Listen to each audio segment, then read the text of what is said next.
I'm Nicole Lappin, the only financial expert you don't need a dictionary to understand. It's time for some money rehab.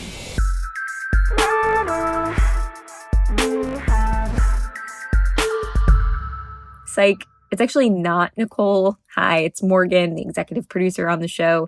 And I'm not going to say that I'm filling in for Nicole today because nobody ever could. Those shoes are just way too big to fill. But Nicole couldn't record today. It's a story that she'll tell you very soon as she's back, I promise. But she didn't want to let this week go by without filling you in on the headlines that affect you and your wallet. So I'm going to be reading her notes. Let's get into it. We're sorry to report that Mark Zuckerberg has announced that we all need to move on from his brawl with Elon Musk. The reason? Zuckerberg doesn't believe that Musk is serious. Now, Musk trolled his way into spending billions of dollars to buy Twitter and turn it into a letter. So just because Musk is joking doesn't mean it won't happen. However, it is understandable that Zuckerberg, who is a serious guy, would think it's all over. As far as I know, Zuckerberg has only been credited with having a sense of humor literally one time. His wife Priscilla reports that she liked his beer glasses in college, which had a C++ joke on them. Since Zuckerberg is kind of a wife guy and his wife is a brilliant doctor who seems to love him, he's gotten a lot of mileage out of that only one time he was funny. Musk is currently too busy to fight anyone because he's probably trying to buy a steel company for their stock market ticker. The stock ticker is X, and the company is U.S. Steel Corporation, and their market capitalization, or the value of all common shares owned by stockholders, at the time I'm recording this, is $6.93 billion with a share price of around $31. Two other steel companies, Muck and Cleveland-Cliffs, are bidding for the company. Cleveland-Cliffs initially offered $17.50 a share in cash, and Muck doubled that offer to $35 a share. U.S. Steel Corporation reports that it has also received other private offers. Musk's jet landed in Cleveland, where Cleveland-Cliffs is located, on Monday morning, leading to speculation that he could be going in on a deal with them for U.S. Steel Corporation to claim the ticker name, if not the entire company. The question here is, would Musk spend almost $7 billion to get the perfect stock ticker for his new pet project? Probably. It remains to be seen if anyone will let him, but there's no reason to think he wouldn't try. Meanwhile, the rest of us don't have $7 billion to spend on perfect branding. While inflation continues to cool, the cumulative impacts of inflation have taken a serious toll on household budgets, with the average American family reporting that they're spending $709 more a month than they were 2 years ago. Wages have risen, but not at the same rate as inflation, meaning everything costs more, but you aren't making that much more money. Only now that inflation is starting to cool are wages getting their shot at catching up, but it will be a slow road and help will come too late for many families. And that's especially true for families who will be resuming payments on student loans.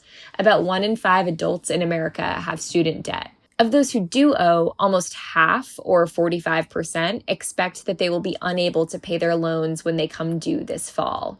If they're already spending an average of $709 a month more than they were before the pause, then it makes sense that resuming payments will be incredibly difficult.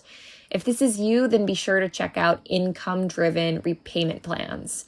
These are a type of repayment plan that sets your monthly balance at what should be an affordable amount given your income. Participation in these plans can also result in your loans being forgiven after you've made a certain number of payments. It isn't only families struggling with keeping up with financial obligations.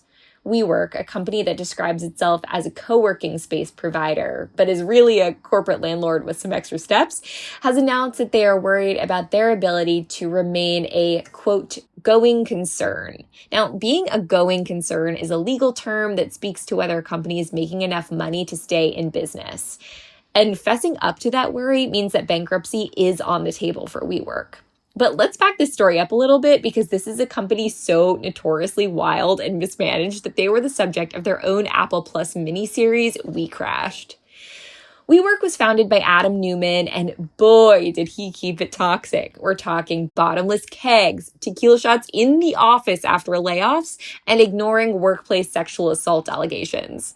In other words, running his company like the world's worst frat party with a marketing budget. He was wildly successful and making money hand over fist. No, just kidding. WeWork was never profitable. Newman used it as a personal piggy bank, giving himself interest-free loans, taking that money and buying commercial properties, which then he would turn around and rent back to WeWork. When Newman tried to take the company public back in 2019, the financial disclosure information revealed just how screwed up the company's financial situation was. That damaging disclosure was followed up with reporting on Newman's partying and drug use, including getting so high he left his weed in a cereal box on a rented private jet.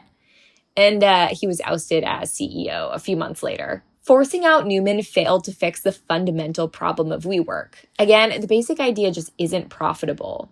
They rent office space and then turn around and re-rent it to other companies, and that's the whole model. That's the entire thing. Much of the office space they control was rented by WeWork before the pandemic, so they're paying pre-Zoom, pre-remote work era pricing on spaces that now go for much cheaper. Now, this would all be an amusing bad boy founder gets his comeuppance story if it weren't for the fact that WeWork holds the leases for millions of square feet of office space around the country. They have a gigantic footprint when it comes to commercial real estate in America and Canada. In fact, they're so dominant that WeWork is the largest occupier of office space in New York City. And the commercial real estate market has been in trouble for a while. No one wants to work in an office anymore, but the problems here go a little deeper. When we talk about office vacancies, we often talk about San Francisco, but the drain is actually pretty widespread. Dallas and Houston have vacancy rates that are comparable to that of San Francisco at around 25%. And these are the vacancy numbers, so properties that are available to rent now, but it doesn't include properties that are currently being rented, but whose tenants don't plan to renew the lease. And by 2026, a third of all leases on office space will have come up for renewal, and it's expected that many companies will either not renew or seriously reduce the amount of space they rent. Now, I'm sure you're going, who cares? Offices suck. I want to work in my pajamas. I love this life. Which same, but commercial real estate is a key part of how small to mid-sized banks function, how pension funds make money, and how cities collect taxes. So trouble here could personally impact your wallet and your retirement plans. Regional banks hold almost 70% of commercial property loans in America. This spring, the collapse of 3 banks exposed some serious weaknesses in many banks' balance sheets. In short, rising interest rates have devalued the long-term government bonds that many banks hold as assets. Another major asset for most banks is commercial real estate loans. So if commercial properties can't find tenants, they may have to default on those loans. And a widespread default on commercial property loans could seriously destabilize some banks and the wider economy. But it's not just banks that invest in commercial real estate. Some pension funds have a massive exposure to commercial real estate, and almost all of them have some exposure to it. So a crisis in the commercial real estate market could be a serious blow to people's retirement funds. Finally, these commercial buildings pay property taxes, and those help fund cities. So as occupancy declines, property values go down, and the tax base shrinks. This means cities can either raise taxes in other places, like on you or me, or decrease the services they offer. So basically, commercial real estate matters. The warning bell here has been ringing for a minute, but so far the commercial real estate market has held on. And this story isn't universal. Some cities like Charlotte and Nashville are actually experiencing an increase in demand for commercial space. The expectation is that losses will be staggered as leases expire. And in many cases, banks will work with borrowers to try to prevent a crisis, which is great. Unless WeWork goes under, because remember, that's where this story started. WeWork holds a significant number of those leases. In some cities, they are the single largest leaseholder of commercial properties. So if they go bankrupt and break their leases across the country in an area of the market that is already struggling, the potential fallout could be pretty dire for the banks, for the pension funds, for the cities who will be left with empty office buildings. This story has bigger implications than just the potential for a season 2 of We Crashed. So if you have a pension fund at work, take the time to look at how its managers allocate their resources and how invested they are in commercial real estate. Many plans actually do allow you to switch between funds, and that's something you may want to consider if your current plan is heavily invested in commercial real estate. So here's a tip you can take straight to the bank. We've all been watching here at Money News Network the coverage of the terrible fires on Maui. My heart goes out to all of those who are suffering, and I encourage you to donate to local aid organizations if you can. We link those in the show notes. In the wake of the fire, power is out in large parts of the island, and some places are only taking cash. While it seems like this is an argument to use your cash when you build up your emergency fund, it's not. Because if your cash was in your house and your house burned, well, there goes your cash.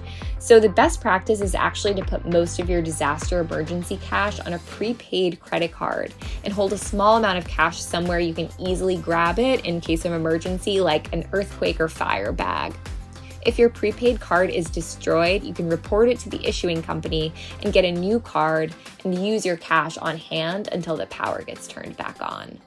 Money Rehab is a production of Money News Network. I'm your host, Nicole Lappin. Money Rehab's executive producer is Morgan Lavoie. Our researcher is Emily Holmes. Do you need some money rehab? And let's be honest, we all do. So email us your money questions, moneyrehab@moneynewsnetwork.com, to potentially have your questions answered on the show or even have a one-on-one intervention with me. And follow us on Instagram @moneynews and TikTok @moneynewsnetwork for exclusive video content. And lastly, thank you. No, seriously, thank you. Thank you for listening and for investing in yourself, which is the most important investment you can make.